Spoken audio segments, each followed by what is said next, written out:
Welcome to This Is Living with Josh and Aaron Hawley. We all the time, day to day, we face those choices. Okay, today, what's going to be my priority? Today, what am I going to go after? Today, how am I going to handle the busyness and the competing demands?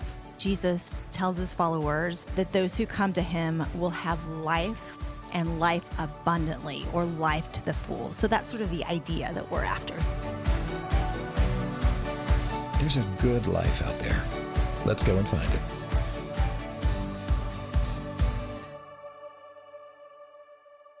Hi, I'm Josh Hawley.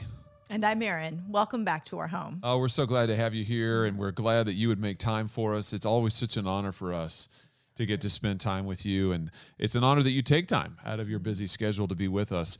On this podcast, on this show, what we're talking about is what matters in life. I mean, what is it that really matters, and how do we go after that in the midst of our busy schedules, in the midst of all the pressures, in the midst of all of the messages from culture and the media and everybody else? What really matters, and how can we go after that? What really is living? I mean, that's what we're here to talk about and to share our journey with you. Absolutely. And as we think about, what is living as a family, we keep coming back as a couple to this idea of Zoe living, a full and abundant life, of active life, of this exuberance that we see modeled in our children. And so we want that life for ourselves and for our family, and want to encourage you in that as well. And that's from the book of John, right? That's from the Gospel of John, that word Zoe. That's a fancy Greek word. This is Aaron's Greek lesson to you for the day. I don't know Greek. Greek lesson to me. No, nor do I. But it means right life to the full, Yes, right? Absolutely. Yeah, that's awesome. We were talking last time about parenting with purpose. And, as mom and dad ourselves with the 3 kids, trying to just figure it out as we go along. How do we give them momentum? How do we teach them to love Jesus? How do we raise up world changers? I think one of the biggest challenges that families face today, any family, even if you don't have kids, but especially if you do, one of the biggest challenges people face is technology. Technology is all around us with our mobile screens and devices. I probably got a phone here right within reach. Everybody does, right? And so how do you parent in the midst of that? How do you navigate that? Boy, that's something we've had to think through and are still thinking through as a family. And that is a challenge, big time challenge that every family faces. Absolutely. And not too long ago, a friend mentioned a story about a family that she knows. Everyone has been doing remote learning as of late. And this young person was taking part in remote learning, accidentally left his camera on his phone, right? I think so. Yeah. And went and changed clothes. Anyway, this video of him without clothes was shared with his classmates, and it was absolutely devastating.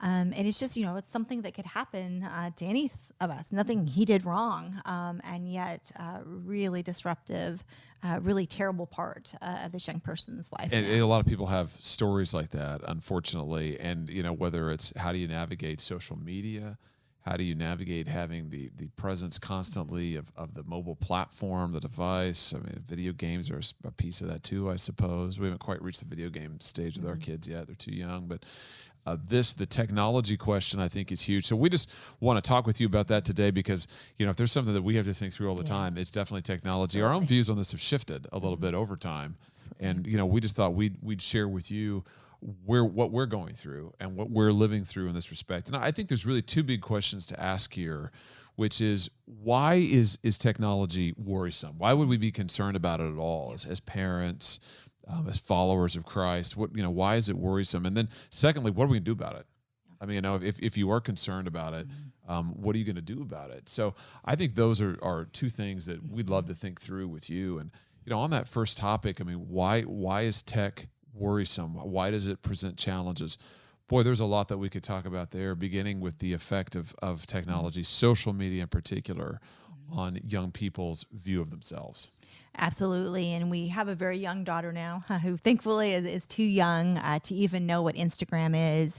But the studies are replete that the mental health of young girls is negatively impacted by social media. And they see pictures, and, picture perfect pictures of their friends. And they think that's what they're supposed to look like. That's how they're supposed to dress. And it's just a really unrealistic view of womanhood.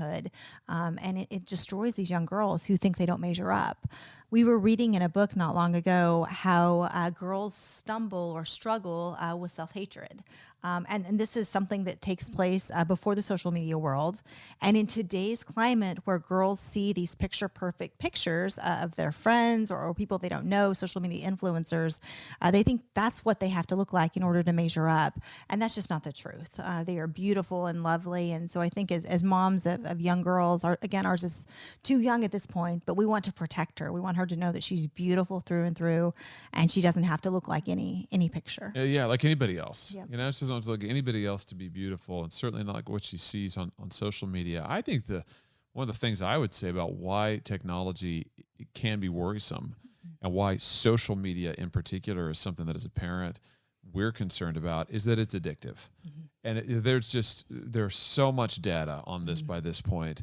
I've had the chance to write a little bit about this in my book, The Tyranny of Big Tech. And, it is, when you look at the data, social media is addictive, and it's meant to be. That's the thing. It's designed to be. The way that our phones are set up with the different colors and the badges and the alerts and the dinging. Once you're onto a social media platform, whether that's Facebook or Instagram or Twitter, Snapchat, they're designed to hold your attention. They're designed to draw you back toward it.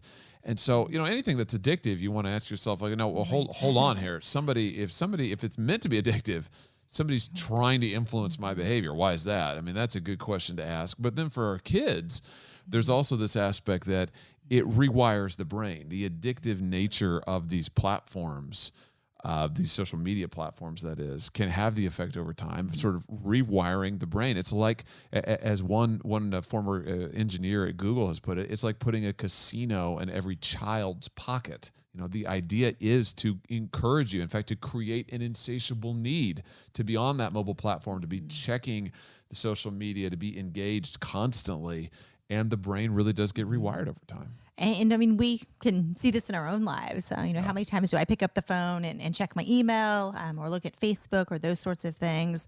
And if that is sort of the inclination that I can feel and fight against, how much more is that doing that to our children who don't have the defenses, who have never grown up in a world where they didn't have a mobile device right at hand? So that I think is convicting as I look at my own usage.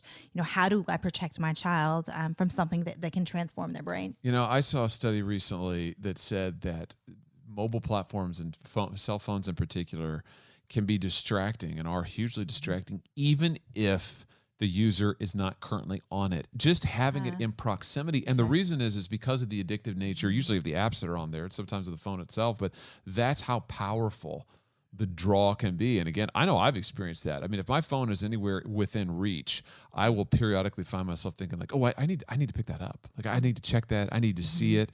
There's this feature on your phone, on Apple phones, that is, where you can actually turn the colors to grayscale. You can make it black and white. I don't know if you've ever tried that. I did that not long ago, and it's amazing how, on the one hand, it's like, man, it's suddenly very boring, but I want to see the colors. I want to see those badges on there. I want to see the alerts, and again, that's the whole idea, and of the social media platforms in particular. So they really are addictive. They really can rewire the brain of anybody, but especially kids who are exposed to it over time. And then, Aaron, you were talking about the long-term exposure to social media we find as kids move into their teen years, especially with girls, with young women, has really significant effects. Absolutely. And again, we see study after study that shows social media use is detrimental to these young girls' mental health and the picture of themselves that they see. And it's also detrimental if you think of boys as well. There's a recent statistic that says over 90% of boys by the time they're 18 will be exposed to pornography. And most often that's on a device. And over 60% of girls. And there's those things you can't unsee for your child. So it's that sort of access to the internet, to harmful content that we really want to protect our kiddos from. You think about what over the last decade and a half, what we have seen in terms of rising depression rates among young people, teenagers. We've actually seen it among all age groups in our country, which is another topic, a big topic, an important one. But if you just look at teenagers, you see really skyrocketing rates of depression. You see skyrocketing rates of feelings of loneliness and alienation, and you also see skyrocketing suicide rates. And there are multiple causes and inputs for those things, no doubt. But it is you look at this information, this data over time, and social media use is correlated, at least it is correlated with increased rates of depression, increased rates of loneliness, and even youth suicide. There's a recent study, a report, I should say, done by the New York Times about Facebook, which owns Instagram, as you probably know. And Facebook owns Instagram, and Facebook did an internal study, according to the Times, and they're reporting Facebook did a lengthy internal study about Instagram. And what their internal study showed is that Instagram is addictive and that it can be very, very harmful for the self-image of young women in particular. And Instagram itself, Facebook itself, knows that and understands that. And yet these platforms are still available to our children. And so the question is, what is it we're going to do about it? I remember watching, I think Josh was talking about his book with a news host that I usually really like. But the news host said something, like we have to have changes. We have to be able to regulate these companies. And there's a lot to say there. But he went on to say, because parents just can't say no. And as a mom, I took a little umbrage at that. Like, that's our job. As moms, it's our job to protect our children. And that doesn't mean a flat out no to everything. But it means thinking sensibly as a family about what makes sense for device use for your own kiddos, and being proactive about that, because it can be extremely harmful to these kids. And, we've had our own sort of journey with that, right? I mean, thinking about the use of devices and technology for our kids. Our oldest child, Elijah, who's 8 years old now, when he was first born, and about the age was he about one, maybe it seems like, or maybe 2 years old, we thought about getting an iPad for him. Our friend, all of our friends are doing it. But seriously, we talked to many of our friends who are the same age and had kids, and they said, listen, the iPad can have a lot of great educational material on it. We thought for long car rides, and so we went so far to get an iPad that he could use. I remember getting the little case, right, that the special kid case. It was like where it's indestructible. You could set off a nuclear bomb and it survives. So I remember getting that for him and giving it to him. We think, hey, this is going to be great. But we quickly found that it wasn't so great from our perspective. No, and kids have different reactions, but it ended up he was quite cranky. Our kids will actually even do this with TV. If they spend some time on a screen, you might be able to get something done in that 30 minutes, but then they come back and they're cranky. Like something has happened that they want to continue watching and they want to continue playing, and if you don't allow that, it impacts their attitude and their mental outlook. Yeah, and I just remember with Elijah, the fixation on the device was really quick and really strong. And I remember one of the first red flags for us is he would tell people that, I have my own iPad. I have this iPad. And then wanting to be close to it all the time, wanting to be playing with it, wanting to be on it, then asking when he could get a phone. I remember him talking about, when do I get a phone? I'm thinking, you're 2. I mean, and I think for us, I know for me, that really began our process of thinking through, now, okay, wait a minute, maybe we've just taken for granted our own technology use as adults. And then maybe we've just taken it for granted that this is automatically great for kids and for our kid. And, every parent knows that. I mean, your kids are your own gut check, right? I mean, a lot of things you do in your life, you don't think about. When you have a kid, you think, well, wait a minute, is this a good idea? And so that's what really started us on this journey as a couple and as a family. And we started reading some of this literature and reading about the effect of technology. And that's when we said, whoa, there's a lot here that's really, really disturbing. And so since that time, we really now do it pretty differently. Yeah, so the kids will watch a little bit of TV, usually a couple TV shows a week. You know, we love Wildcats as much as anyone, and the kids will watch football with Josh. That's right. They like the Kansas City Chiefs and another team we will not name, they enjoy that. But otherwise, we pretty much try to keep them off screens. Yeah, it's been a big switch for us from going to thinking that, the screen, the screen is limitless possibilities. All this educational value. Exactly. And there's no reason he shouldn't have it, and it'll be great. To now, again, having looked at this data, having reviewed it, decided that, what, for us and our family, and every family's going to make their own choices in this. But what we've decided is our kids, when it comes to mobile screens, our kids don't have them at all. So our kids we took away the iPad. They don't have iPads. They certainly don't have phones. They don't have any mobile devices. And they're not on social media or exposed to social media in any way. And like Aaron said, we let them watch some television, but Aaron curates that, and Daddy curates the football, but we try to limit that too, absolutely. in a sensible way. And again, every family's different. And we're not saying that there's nothing valuable about technology at all. We're not saying that mobile devices can't be good. They can be good in really good ways. So, but for us, based on how our kids reacted to what we found, we just found that, boy, we want to have as little of that at their age influencing them as possible. And then we tried to find other families who think the same way. Absolutely. And it's great that there's, if you're not going to be on your device, what are you going to be doing? And there's so many wonderful things that kids used to do and still do. That I think the park is a somewhat forgotten art. So we love to have play dates at the park. We love to blow up things, as Josh mentioned. We like to do science experiments. The boys are at the age now where they can go kick a ball outside, which is super helpful. I know for those of you with littles, that's not possible yet. But just the idea of having real friends and having real play dates and having kids engage with others and figure out how to do life as a little person. Remember when Josh and I started teaching at the university, it was orientation week. And so all the freshmen came to campus a week early.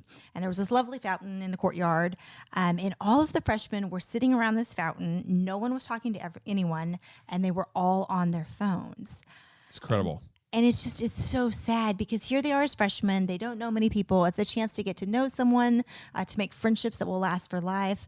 And yet they're on their phones. And I know for me, you can come out of insecurity, how do I say hello? But I think that technology can remove from us that human element of that impetus to make true friendships. Yeah. In that case, it was because freshmen, their first week, their first few days on campus, and rather than just turn to the person next to them and say, "Hi, I'm Josh. What's your name?" It's right, glued to the phone, which I think gets to the point, Aaron, that you're making, that one of the things we can do, we think about what can we do? Well, one of the things we can do is we can limit, we can make the choice. We do have the choice, right? So we can make the choice to limit the amount of tech that our kids are exposed to. We can limit their exposure to devices and screens. We can limit their exposure to social media. And we've certainly found that has been good for our family. And then we can replace that. You've limited it. What do you replace it with? You can replace it with face-to-face contact. Absolutely. For our kids at their ages, that's face-to-face playtime. But it's also involvement in community organizations. Our kids play a lot of sports, and we like that because they're very active, and because we want them to come home tired at night. Yes, run, soccer, running sports. Be exhausted when you hit the house. But also because it is face-to-face, it is real, and it's a community. A team is a network. Yeah. And you get to know the parents so that are on that team and the kids, and so you form this community. And what we found is the value of those communities. It really functions as a replacement for the fake community of social media. And it's important to give, if you're going to take away social media, what are you going to put in its place? And real face-to-face community is a huge part of that. Absolutely. And I think we've seen our boys just thrive. They love playing sports because, they love to move and play sports, but also because they love to see their friends. And they love to go to school and see their friends. And our school it's pretty minimal technology. And just this idea that you can build a community where you're engaging in everyday human interaction. And it's with real people. It's with people who have flaws. It's with people who don't always look like the models on Instagram. And it just is I think that realness of real friendships is not only more productive, but also doesn't come with the harmful overtones of like, you need to look just like this person. Because they're real people. They're just like you, and they're your friends. One thing that we found that has been encouraging for us on this journey is as we were saying a second ago, find other families who think the same way. And that's something where if you're looking for support and encouragement, think, well, hey, maybe there's one or two other families who they're going to also limit their kids' time on screens, and then maybe you can partner together, like spend time together. You could be in each other's houses, and you'll know that, well, when my kid goes over to their house, they won't automatically just be handed devices. They won't spend all their time on the screen. Like they're going to go outside, when they're at their house, or they're going to play an instrument, or they're going to play a game. They're going to do something. And we just found for us that has been invaluable to have other families at the same stage we're at who are like, boy, we're on this journey too, and we're trying to figure out how to make this work for our family. That has really been huge. Absolutely. And I think another thing that's been huge and we're still working through is just modeling appropriate and responsible social media use for our own kiddos. Working from home, it can be a real hazard to just pick up and respond to an email. So one thing I've tried to do is if I'm with the kids and not during work time, I may have my phone nearby, but I'll try to check email at a certain time. I don't have to be responsive right away. And just realizing that this time with my kids is important. I don't want them to see me constantly reaching for the phone and to model that behavior for them. That's such a good point. I remember the point at which I realized that the biggest obstacle to healthy technology use in the household was me. Who was it that has the phone all the time? And I mean, if you're working from home, or even if you're not, that there's this constant feel that, well, I need to be connected. I need to be available. I need to check my email. I need to check my text messages. I need to check this or that. I remember one time, Aaron, I was giving the boys a bath, and this is when they were even littler. They were probably 4 and 2 by this point, and they're both in the bath. And I had them in there, and we'd washed. I was letting them play for a second, and I was just sitting there, right next to the bath. And I realized that I have my phone, and I'm looking at my phone as I'm talking to the kids, but looking at the phone. And it just dawned on me. I thought, why do I have my phone in here? I don't need my phone right now. But I just, the sense I had to have it. And then I noticed I'm taking my phone to the dinner table. So for me personally, one of the things I've done is when I get home, I try to take my phone away from the family and I set it down. And I tell my team who I work with, and I know you probably have a team at work or colleagues, bosses who expect you to be available. I just try to set up some boundaries where I said, listen, once I go home, I'm going to be offline probably until my kids go to bed. So I'm going to set that phone down. I'm not going to check it.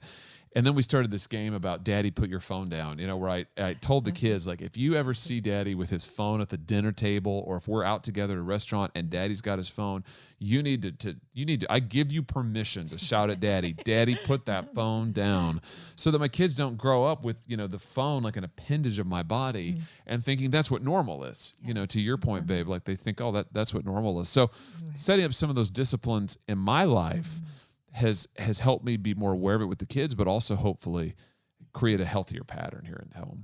And we're not perfect. Recently, we did a really long drive, I think about 17 hours with the kids. We had baby Abby and the 2 boys, and we'd done remarkably well, but it was getting toward the end of this 17-hour journey.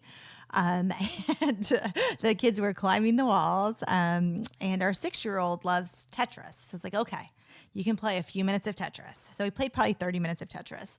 And then he reports at school the next day that it was the best trip ever because he played video games all night long. The whole time. That's right. I played it the whole time. We were like, wow, we failed as parents.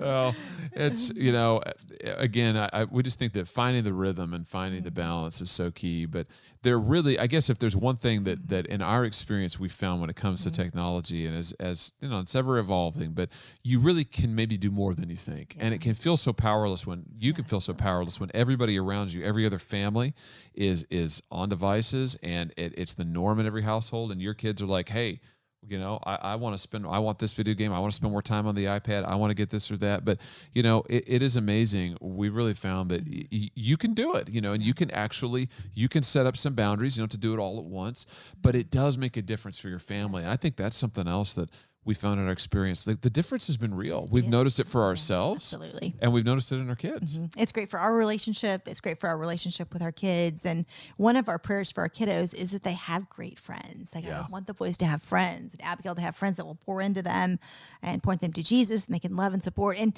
to do that, you have to interact with people. So we're loving trying to emphasize community and friendship and setting limits. Yeah, and I think in just our own, at least for me, and in my own experience, I noticed that when I would come home and set down the phone, when I would set up those boundaries and say, I'm not going to get on the phone until the kids are in bed, I'm not going to carry it around with me, I'm going to have the table, I enjoyed my time at home more, and I was more present. And I know, again, for dads out there who sometimes struggle with this, think, boy, I can't be at home all the time, I want to be present when I am at home. Boy, one thing I just encourage you to do, maybe set your phone down. I found that's huge for me. I mean, just set that, put it in a different room, put it somewhere out of reach. Don't have your kids see you on it. And it's amazing. It's amazing how that reorients your focus toward your children and what's going on right there in the moment. And what it tells your spouse and your kiddos. Like, I appreciate so much that Josh isn't on the phone at the dinner time. Of course, there's emergencies and those sorts of things. But as a rule, he doesn't have his phone when he comes home. And that tells me that our family is important to him. And it tells our kids that they're important to him and that he is investing this time purposefully in them. So I think it's totally worth it. So we just want to encourage you as you go on this journey, the social media journey, the technology journey, that listen, your kids, first of all, they're worth fighting for, that, technology is something that can be a great benefit. I mean, it's wonderful. We've got relatives, we've got elderly grandparents who live, great grandparents who live far away, and, having the technology, it's great to connect with them. Don't get us wrong. There's great benefits to tech, but it is something that you've really got to work to claim your family.